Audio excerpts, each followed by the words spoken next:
before we finish, we have our top 10 moments from the last 4 years. It goes to the middle of November when I would say 200 episodes ago. It was just under 4 years. Obviously, a lot has happened since then. There's going to be some moments that miss out. Again, it's only for a bit of fun, but just to mark 200 episodes, because, not a lot of things get there. It's a long time. And fair play to you, Matt. You've been there since day one. I only came, I'd say, just well into 100 episodes. You would start I it, missed one, I think, Jack, or two. I'm not 100% sure, but I've been there from the start. We had a stand-in, in fairness. John Keogh was in for you a few weeks ago on your well-deserved holiday. And to be fair, you had said that you'd do it, but I said, no, I'd like to give you your time off, and everyone that's contributed. And we'll get more guests on as the club championships come to an end. Don't worry about that. And we'll keep it going through the winter months. But yeah, we just said last week we'd do 10 moments from the last 4 years. Obviously, it's all encompassing Limerick GA, Limerick LGFA, and the Camogie as well. But just with the hurlers being so dominant in that time, they are going to take most of the plaudits, and I think that's fair enough to say. There's some moments that are going to miss out on each of our lists. I'm just looking at mine there now and try to shoehorn them in, but I suppose one for me, that Kyle Hayes' goal in 21 Munster final doesn't make it because I wasn't there. If I was there, it definitely would have been in it. The 2020 Munster final, Adam English got 5 points in the day, but I suppose Liam Lynch, Paddy Donovan, Ethan Hurley, Shane O'Brien, these boys we're seeing now are playing, and it was nice to see them and at underage level to show how good they were. But again, that doesn't make it for me. There'll be a lot of missed ones. Is there any off the top of your head, Matt, that just didn't make it, that you just couldn't slot in? Or no, not really. I agree with you totally. The podcast has been running concurrent with what we spoke about earlier. An unprecedented spell of success for Limerick hurlers, and when we're looking back on the special moments, I think, Jack, we can be forgiven for thinking, for selecting many of those moments, and there are so many of them, because if you want to go down to individual moments, individual bits of brilliance, you'd easily fill 100, but I went for sort of occasions and achievements, and as you'll see now when we will be, I will give the rationale behind why I felt that there were special moments and special achievements, but we have to be forgiven and we have to be understood, Jack, for it being dominated with the achievements of the Limerick hurling team. Yeah, I think it's only fair just of how good they have been, and there are other things that make the list, but they just supplied us with so many memories. And All-Ireland final days are just so special, and so are Munster finals. And thank God the footballers are there this year as well, but the hurlers have completed 4 in a row in that regard. I'll get you to kick off, Matt. And again, these aren't in order. It's not a 1 to 10. It's just 10. So I'll let you start where you want to start. One of the ones I have down here, Jack, is the second half of the Munster final in 2021, when Limerick looked down and out at halftime against Tipperary, and that special 20 minutes that they played, that turned it right around by the second half water break, and particularly highlighted by the Kyle Hayes goal that particular day. That to me was a very, very special moment, or a special 35 moments, whatever way you like to look at it. But to me, that was very, very, very special. Yeah, I suppose it completed a 3 in a row, which has become 4 in a row as well. But I think there was a lot there. It was the first time that there was, a decent crowd at a game in a while. I think it was at 7,000 on the day. You had the sunshine. It was a scorching day. And for, Kyle, I suppose, to have the energy with the whole team, as you said, it turned in the space of water break, even less than 20 minutes.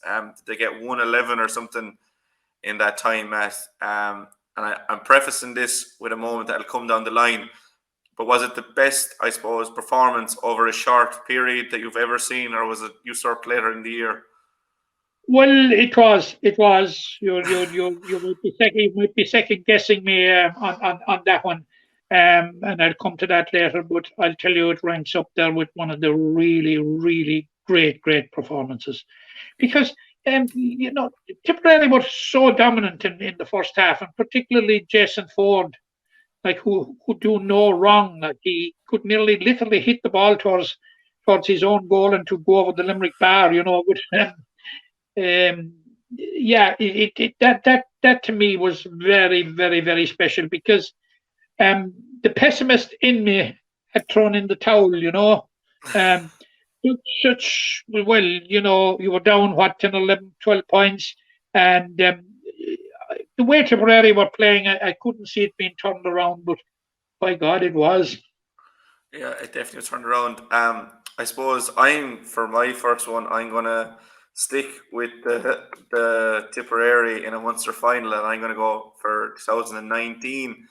Again, a brilliant day in the Gaelic grounds. It was Limerick's first Munster final win in 6 years, which I suppose at the time wasn't that much of a drought, Matt. The way things have gone now, it's a huge drought. But again, the day that was in it, it was on in the Gaelic grounds. Limerick had lost to Tipperary not too long ago. I think it was maybe a fortnight beforehand in Semple Stadium. It was Liam Sheedy's first year in charge. It seemed to all be behind Tip, and Limerick 226 to 214. Huge win in a Munster final.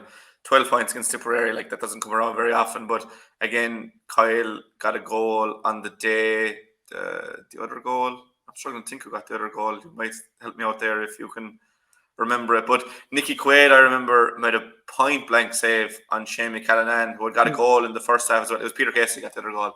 Aaron Gillan flicked it across. But I think that made Limerick hold All Ireland League and Munster championships at the same time. It was kind of, we knew that Limerick were the dominant team in the country, but it really solidified it. And I could really say Limerick are the best team in the country, and for the first time in my life, even though they won All Ireland, Galway were still probably the team to beat early in 2019. You could say that Limerick are the best team in the country, and that game solidified it. And for me, right up there with all the performances you mentioned, Tip in 2021, Cork 2021, Kilkenny this year, Clare's, a lot of brilliant performances. But I think this was really the first really dominant championship win against a top tier team, and we've seen they haven't lost in Munster since in a knockout game. That's my first moment. We'll go on to your second there. My second, and you have touched on it there a while ago, would be the first half of the 2021 All Ireland final, when they scored 318, which would be enough to win most games, rather than get 318, Jack, in 35 minutes. Just simply incredible. But got 3 goals of real quality. And can we ever forget the performance of Cian Lynch and the build up to those goals? Absolutely, simply phenomenal. I never thought I would see a Limerick team reach such dizzy heights, and to choose All Ireland final day for it made it extra so special. Absolutely, and against Cork, even made it more special. And I think that will rank up with probably the greatest All Ireland performance of all time. Yeah, I think it's fair to say that broke records for points scored in the first half, points scored overall, most points in a game, I think, between the two teams. I have a moment from that game, Glenroe Hegarty's goal after a minute and a half. It kind of encapsulated the game straight away. Limerick were right to the boil. Cian Lynch, like, to create that space, he did, a little flick. He's man the match, obviously, and Glenroe Hegarty firing to net the first of 2 goals. But it was kind of the eruption when Hegarty scored. It was the first time we had I said a decent crowd Munster final. We had 40,000 in Crow Park. It was the first time you were surrounded by a lot of people at a match in a long time. The over 18 months, just kind of, it all came together. And when Glenroe scored that goal, like, the roar, even now, giving me goosebumps talking about it. And as you said there, what they achieved over the course of the half as a whole, really special times. And obviously Glenroe Hegarty has made a point of showing up on All Ireland final day, and this was a picture from this year's final. But I think I'm looking for his goal against Cork. It wasn't as good, don't get me wrong, but just special moments. I'll go back to you there for number 3. Number 3, Jack. I've switched over to the big ball code, and Limerick winning promotion and being crowned Division 4 champions with a win in Markovich Park in Sligo.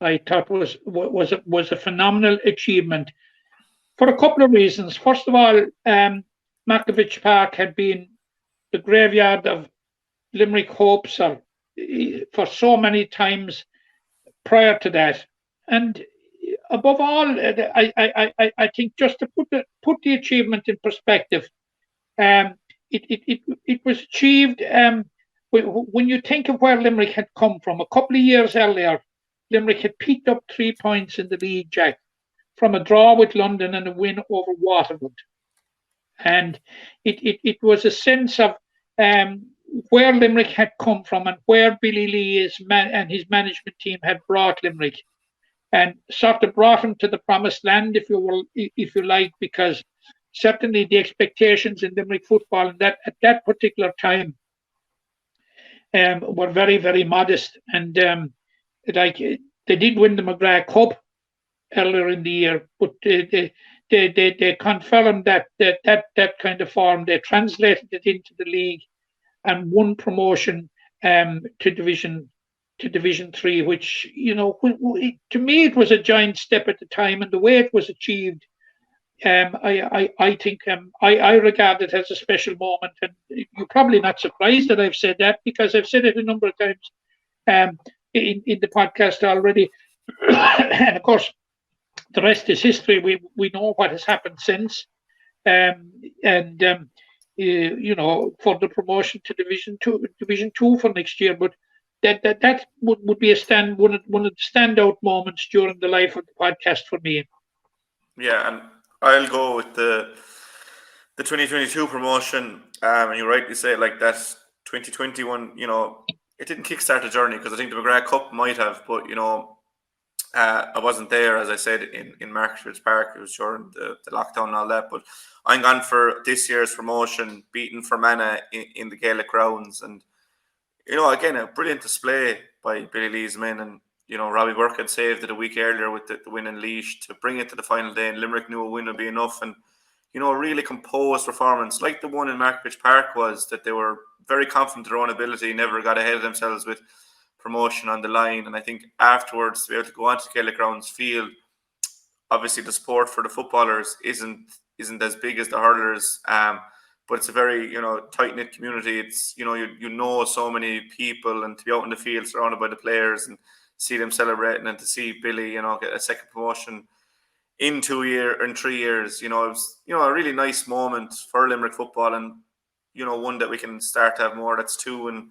a number of years, and obviously a Munster final as well, which we'll get to, so I'm going to go for that second promotion. But, enjoyable in different ways. I think the Markovich Park one was, it would have kick-started, as I said. And this one was kind of further affirmation that they're really going in the right direction.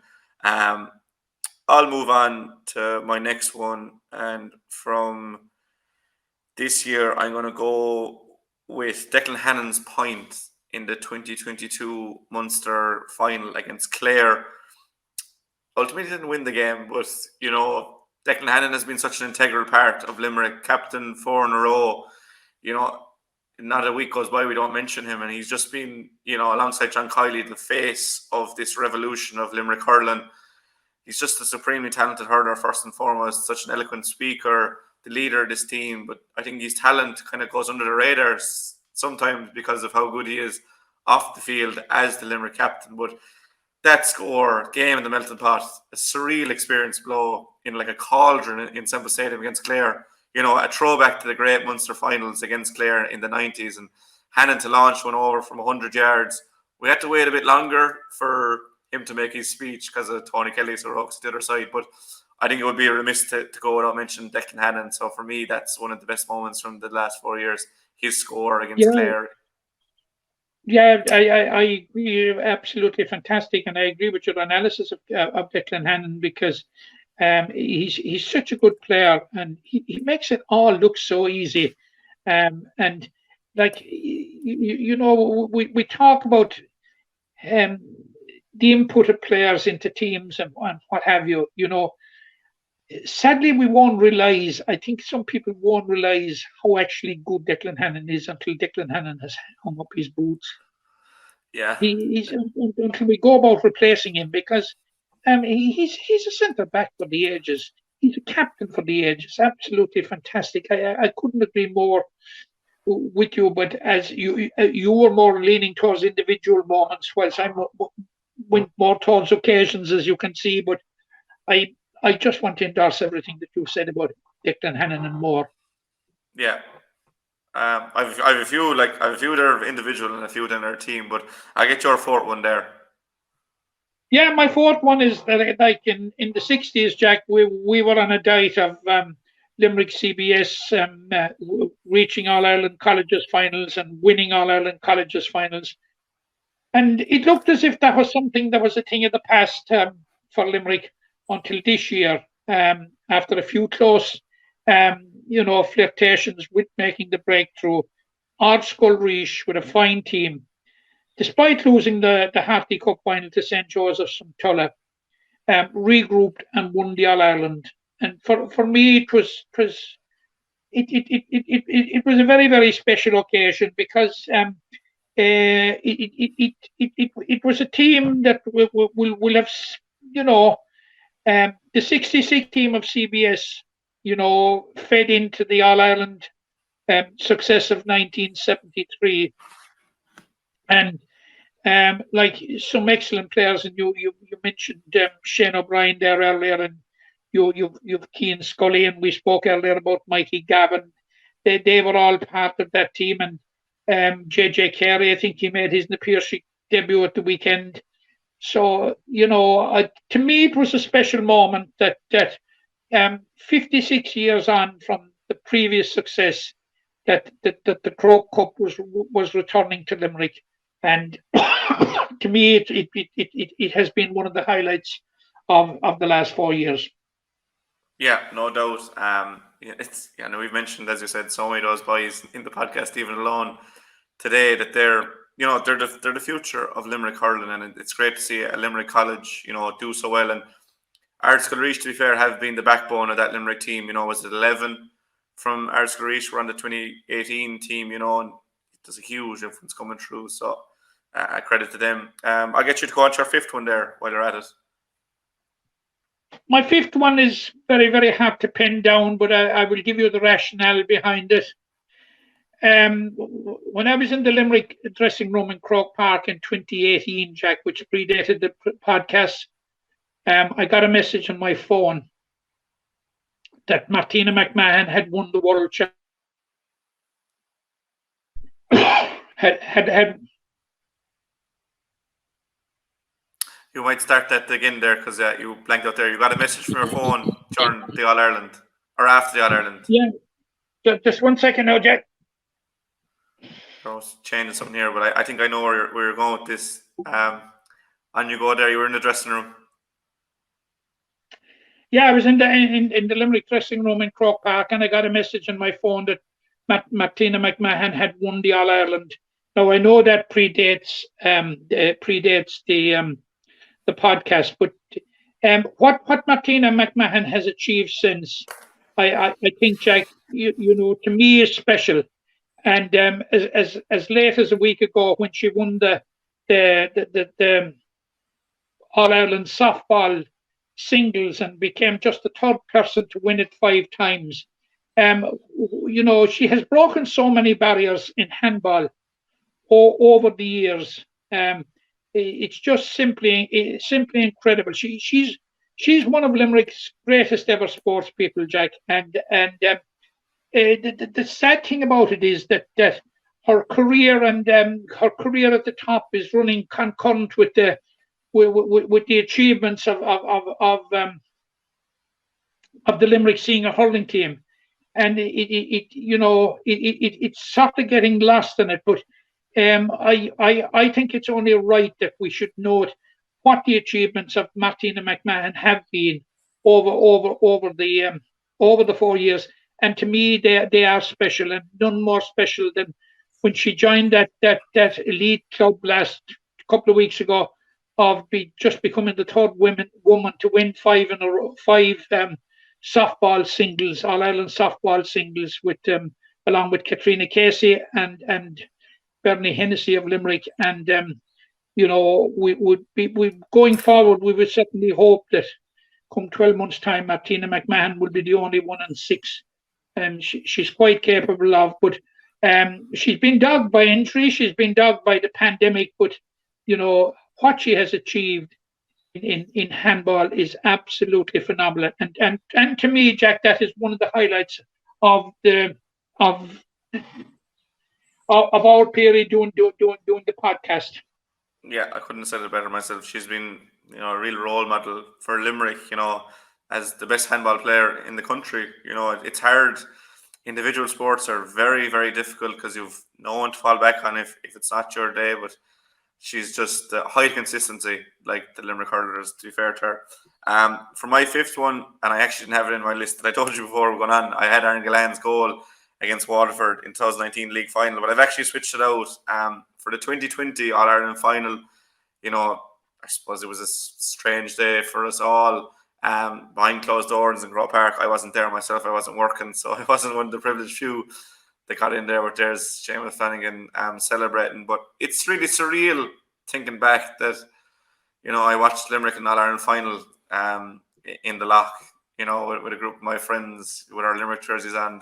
It's unforgettable in a way. Obviously, you wouldn't ever like to do it again, but I think it's it's important to remember that period we went through, that the Limerick hurlers were a shining beacon in that time, and it was December, but it was a brilliant day all the same to celebrate those lads, and I think it was special for them to be able to celebrate themselves. So I think it's important maybe to get that in there. So that's my fifth one that I've squeezed in there, the 2020 All Ireland final, and I suppose moving on from that, then completely contrasting, my sixth one is the pre-match parade for this year's All-Ireland Final 2022. I just thought the noise levels was, I don't know, I've never experienced noise like it. Even 2018, when you're the full house in Limerick's first All-Ireland in 11 years, this year's parade was just, I thought the ears are going to blow off me. I couldn't even speak to the people beside me, like just saying how loud it was. It was just incredible. Again,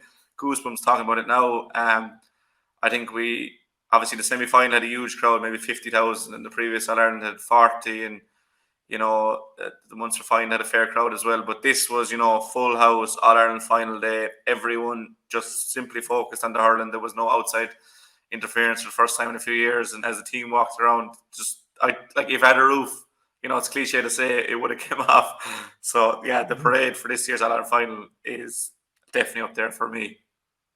Yeah, I agree with you, and it was special to be part of it. But at that stage, you're so tense with the game coming up, and you're just wondering what's going to transpire. And let's you'll be saying to yourself, let's hope this is the parade to glory. But Jack, you are right. Absolutely, it was an extra special moment. Yeah, it's just. I'll never ever forget that moment as long as I live, and hopefully we'll have more of the same next year, but we won't get too greedy. Your next one? My next one is I'm on the same team and I'm on the same day as you. In 2022, what was very, very special to me was, of course, the All Ireland final, but in particular, winning the All Ireland final and beating Kilkenny, but more so, Jack, Limerick winning 3 in a row. Yeah. We'd never won back-to-back All-Ireland titles until we won it in 2021. So, it was the first opportunity that we got to win 3 in a row. By God, did we grasp it with both hands. And to beat Kilkenny was very, very special because as much as Limerick had achieved before this year's All-Ireland final, there was a narrative going around when talking about great teams and good teams and great All-Ireland winners that they've never beaten Kilkenny. That ghost has now been laid, and that has been put to bed. Limerick have won 3 in a row and beaten Kilkenny to do so. To me, very, very special moment. Yeah, and they've beaten everyone as well. Kilkenny were that last team, as you said, to beat. They beat everyone. I don't like the overriding impression I got from this year's All-Ireland final is they're not done. As if it like they will try as hard as they've tried over the last 4 years to keep this thing going. Over the last 5 years, I suppose 6 really, consider John's first year. And the sky is the limit for this team. They're there already, but they plan on staying there. Long may it last, as I said. But yeah, really special, especially because 19 was so low after losing to Kilkenny that we had waited so long to play them again. And if you'd lost again, those doubters or naysayers would have had loads more fuel to the fire. But no, this Limerick team refused to stay down and got the win and made it 3 in a row. Just so many things from that game, as you said. We're going to move on to football for my next two. And I'll start with beating Clare on penalties in Ennis earlier this year. I know I said I haven't gone for ones that I wasn't at, but I was in hospital the day before, so I wasn't going to make it just with my back. But listened to on the radio, and thank God one of the lads FaceTime me for the penalties. But Clare had been such a bogey team for Limerick, and there was a clear path this year to a Munster final, and we'll get to that. But Clare had been a bogey team, and Clare went on to reach a quarter final this year, it has to be said. But the drama, just listening to on the radio, made it that bit more special than ringing the lads, as I said. And just to get over the line, they looked dead and buried till Robbie Burke came on and got that free to equalise, and then Clare did the same to send it to extra time. And I suppose losing to Tip in 2020, and obviously at this point against Clare or Cork the previous year, to beat Clare after losing 5 in a row, I think, against Clare over the last decade, I thought that was really special. So that's my 7th. Yeah, I'd agree with you. It was. I didn't include it in mine, but to me it was a very, very, very special moment. I suppose being from Limerick, to beat Clare in anything is special. But to beat them in the football championship down in their own backyard, and in the circumstances in which they were beaten, it was like it showed the type of resilience that Billy Lee had inculcated into his team, and it showed that winning promotion as well was no fluke. That they were able to translate it into the championship and dug out what to me, was a really, really landmark victory. Yeah, and I suppose I'll go on to my number 8 because it's on the same team, but I thought I had to include as well beating Tipperary the following day in the Munster Championship quarter-final. Again, very similar to what I said about the Fermanagh game, just to have that group of people on the field in Thurles after the game. Obviously, lads from Ballysteen on the team, makes a huge difference. But there was a lot of us went down to see the game, maybe 15 or 20 of us, and just to finally get over that line and get back to the Munster final. The Munster final in 2010 was a brilliant day for me. Football was way at the time in the county, and they always say it when you're younger. I was 14, that I was like, I'll get loads of these Munster final days, and you realise as you get older that they're very special and few and far between. So to realise there and then we're going back to Munster final, who cares if it's Kerry? Great sense of community on the field in Thurles after the game. So I'm going to put that in as my 8th moment. But real special days for the Limerick footballers this year. I know I have 3 from this year in there, but it's it's 3 reflecting on a grander scheme of things since Billy went in, and hopefully can continue with the new manager, whoever that may be. But yeah, I'm going to go with beating Clare at number 7 and beating Tip at number 8. If you want to give me 2 back to back there. Yeah, it was absolutely excellent. My next one was 2021, and 15 Limerick players being nominated for All Stars. And there's a lot now when you're talking about All Stars. Yeah, well, it does, Jack. And we're getting 12 All Stars now. Right? which was a record. It was very special, but of course it was tempered with disappointment. We didn't get 15 because, like the 3 that were left out, there was absolutely no justification for leaving them out. But it is what it is. But to me, it was very, very special. It was a record hall of all stars. But for me, it was recognition from on high, as it were, of what Limerick had achieved. And it gave you a sense of the absolute strength and of this Limerick team and Limerick squad. And when the 12 were announced, was my views on those that were left out. It was very, very special that it is something that will never be emulated, will never be surpassed, that a county would get 12 All-Stars.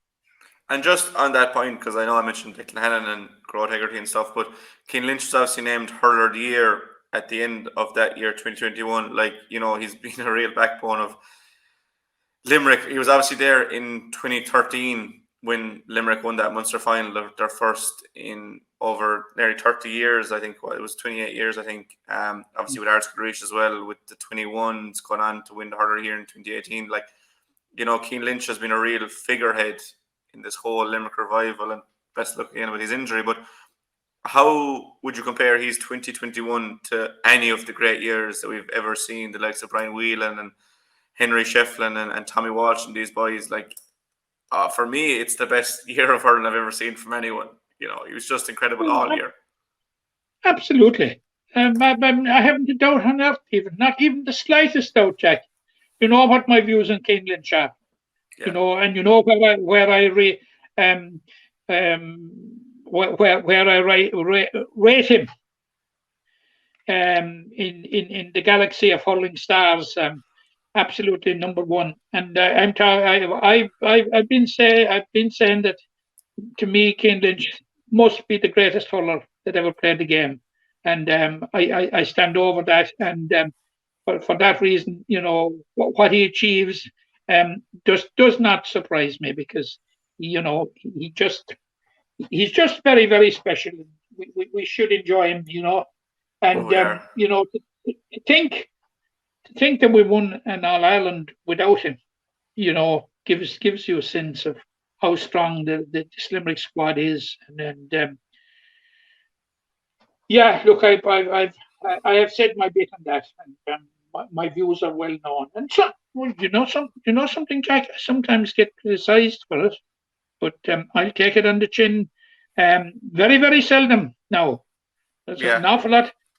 There's an overwhelming majority agree with me, but you come down to the people that disagree with everything. You're not going to get and look.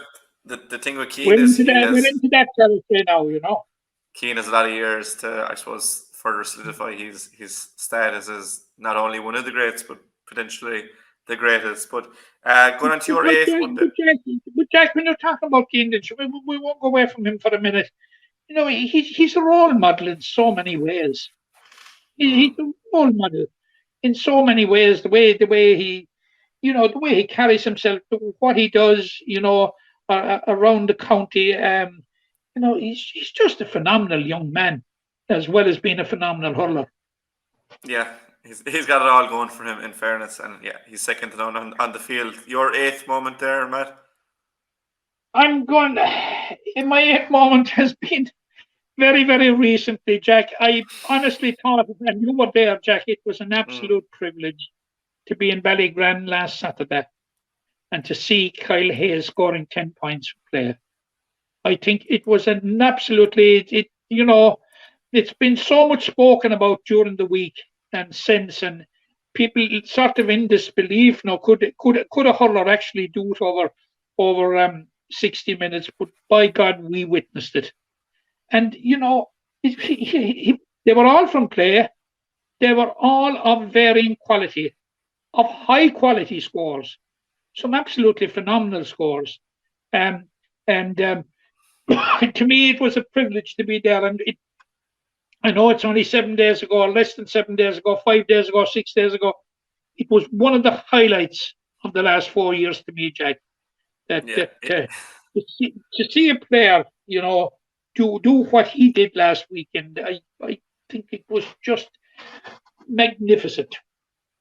yeah. We were watching, and after a while, you just kind of you start to laugh because there's no words for what Kyle is doing after a while, and like you might refer to him like I sometimes refer to him as a monster. I mean that the nicest possible way, but I mean if he wants to, he will destroy any defense in Limerick. He's just that good, and he looked to be in the groove very early on. They were kind of marking him 3-on-1 against Blackrock, but when your one is Kyle Hayes, more often than not, you're gonna get the ball, and he's just flawless to play. And he had a brilliant shot and goal saved as well. Like it could have been 110 from play, but I've never seen someone getting double digits from play.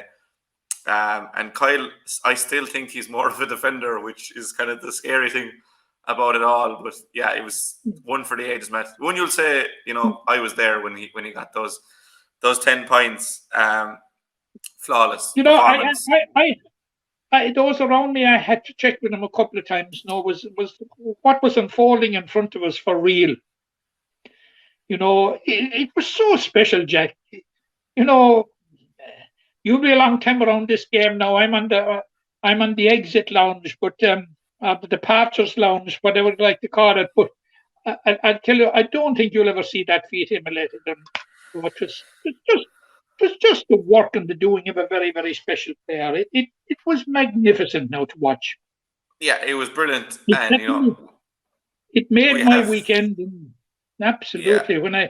When I saw people doing things on social media about it and all that sort of thing, it adds in my own mind, it was a privilege to be there and to see this with our own eyes and see it unfold in front of us, as hard and honest to us to believe, but an incredible achievement. Yeah, we have been blessed even over the last 12 months with some individual performances. I won't get into all of them, but even Paddy Donovan last year, intermediate, semi-final and final, scored all around him. Oisin O'Reilly last year got 7 from play, and I think he got a goal in the final. I think he got 6 the following week. Graham Mulcahy got 7 points in the final last year. We've seen great feats of scoring, but Kyle's 10, perfect 10 as I like to call it. But my 9th moment stays with Lion Palace Kenry and their game with Munster St. Paul's in August of 2020.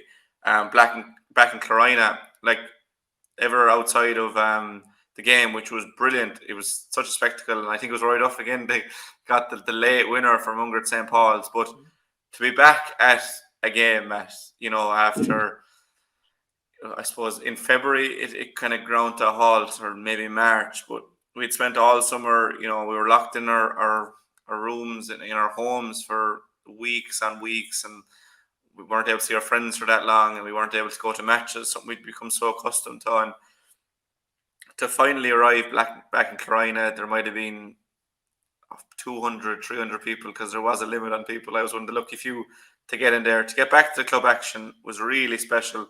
A brilliant games. 2 teams that I'd know well. I have a lot of friends in both teams, so it was nice to see that as well. But to get back to the games for me, and it happened to be Lion Palace Kenry versus Munster St. Paul's, was a special moment. Yeah, I agree. That I wasn't at the game now, but it's an by all accounts, an absolutely memorable game, and it really befitted people being back at games again. So it was, but we've spoken about Kildima Palace Kenry and their progression, and certainly they have been involved, and they have been quite involved in this podcast today for different reasons, and rightly so. But that was a very, very special day, Jack. Yeah, and I suppose, I don't know if you wanted to leave it till number 10, but I know it was a special day for you in this list somewhere. Are you leaving it for 10, or are you? I'm not. I'm giving it number 9 now, because it was a special. Forgive me now for being parochial, and forgive me for being a bit personal, but and I shed a tear when the final whistle was blown by Mike Sexton in Kilmallock in 2019, when Glenroe had won the county intermediate championship. Because for Glenroe, in the lead up to winning the county championship that year, they had been involved in semi-finals for a number of years and couldn't get over the hump. And then when they got over the hump of semi-final in 2017, they were beaten by Kildimo Pallaskenry. And at last, they had got their hands on it. But Jack, it was a competition that absolutely frustrated Glenroe. It was their sixth appearance in a final. They had lost in 75, 76, 77, 2005, 2017, and here at last, they had got over the line in it. And I was really very involved at one stage. In 70, 75, 76, and 77, I was chairman of the club during those years. And we'd been so close in those three years to Mungret and to Fedamore and to Drummond at Lacka, and just couldn't get over the line. The same against Ballingarry in 2005, much the same against Kildimo Pallaskenry in 2017. But at last that day had come, and I was moved to tears, and I don't normally shed tears of victory, but it was a special moment for me during the last 4 years, Jack. Yeah, well, I'm telling you, if Palestine had won a county, it would definitely be on this list. And even though we're not ranking them 1 to 10, it would have been number 1. I think people would have known that. But yeah, look, it was great to see for you, for Glenroe, and they've been thereabouts for, as you said, so long. So to eventually get over the line, like, everyone loves a story like that a team just keep going and eventually get over the line. You talk about crying tears of joy after a game, and for me, my final moment was when Dreams played at the end of this year's All-Ireland final, and I think Dreams has become synonymous with this Limerick team. And we had Declan Hannon and Cian Lynch go up and lift the Lee McCarthy for the 3rd year in a row, and that looking at that never ever gets old. But for me in 2018, it was so emotional, just to see like the outpouring of fans, and in 2022, just Dreams kind of brings it all together and it brings it full circle. So for me, when that played, there was more tears of joy, even though it's probably 20 minutes after the final whistle. The players were coming towards the hill, and that's where I watched the game. And, just to hear Dolores O'Riordan's song play, just a really beautiful moment. And for me, that caps off the 10 moments. And for your finale. Yeah, really dreams and the fulfillment of dreams that we thought would never be fulfilled. My final moment, I don't know how I'll put it, Jack. It's not a moment. It's a very, very long moment. But like these have been very, very special times for Limerick. 4 All-Irelands in 5 years, 2 National Leagues, 4 Munster titles in a row, 1 or 2 Munster Senior Cups, and the mastermind behind it all, Jack, the man that has put it all together, he's put the backroom team together. They in turn with him have put the squad together, and they've given us endless joy. I just couldn't pick out any particular moment, but I still couldn't pick out, a highlight of the 4 years that we've been doing the podcast, if I didn't select John Kiely, who has been absolutely incredible. I think his record speaks for himself. What he has achieved for Limerick. The way himself, his management team, and his squad of players have lifted the morale of this county. How he carries himself as a man. What an ambassador for the game of hurling, Jack. What an ambassador for our wonderful county of Limerick, John Kiely. Yeah, as a figurehead of the Limerick hurling team and Limerick hurling in the county, there's no one better. And as I said, an ambassador, there's no one else you'd rather have. And we've been so lucky with the managers we've had in place, and John Kiely is the best at what he does in the country. I don't think there's any doubt in that. And he's brought in the best backroom team, and he's the best players, and he's trained a lot of them underage. He didn't just inherit them in 2017. He had him in 15, winning a first All Ireland for the county in 13 years, and what he's done since then, as you said, speaks for itself. And I think Well, he's officially the second most successful manager in the history of the game, behind Brian Cody. He's a bit to go to catch up with Brian Cody in terms of success, in terms of All Ireland. But he is the top manager of the modern era, because he has won. The game has evolved over the years, and evolved at a greater pace in the last couple of years. And John Kiely has been one of the catalysts for the evolution of the game, of bringing the game to a new level. And he's certainly the most successful manager of the generation. Yeah, I think it's fitting to finish this when we're looking back on the memories of the last 4 or so years, to finish with John Kiely, who has been, I suppose, the spearhead for a lot of those memories.